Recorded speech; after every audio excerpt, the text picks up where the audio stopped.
আলাইকুম গাইজ, দেখুন মিঠু পাকা আম খাচ্ছে। পাকা আমের সাথে মিঠু, বেশ টসটসা একটি আম।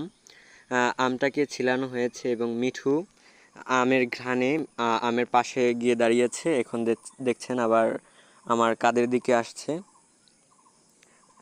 ও হচ্ছে খুবই পোংটা কোয়ালিটির।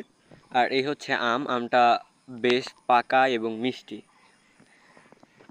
আর এই হচ্ছে দেখছেন, ও বলতেছে যে হ্যাঁ আসলে সত্যি ঘটনা।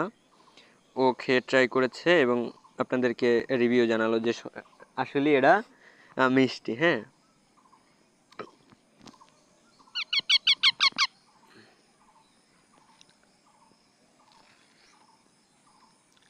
Guys, wow,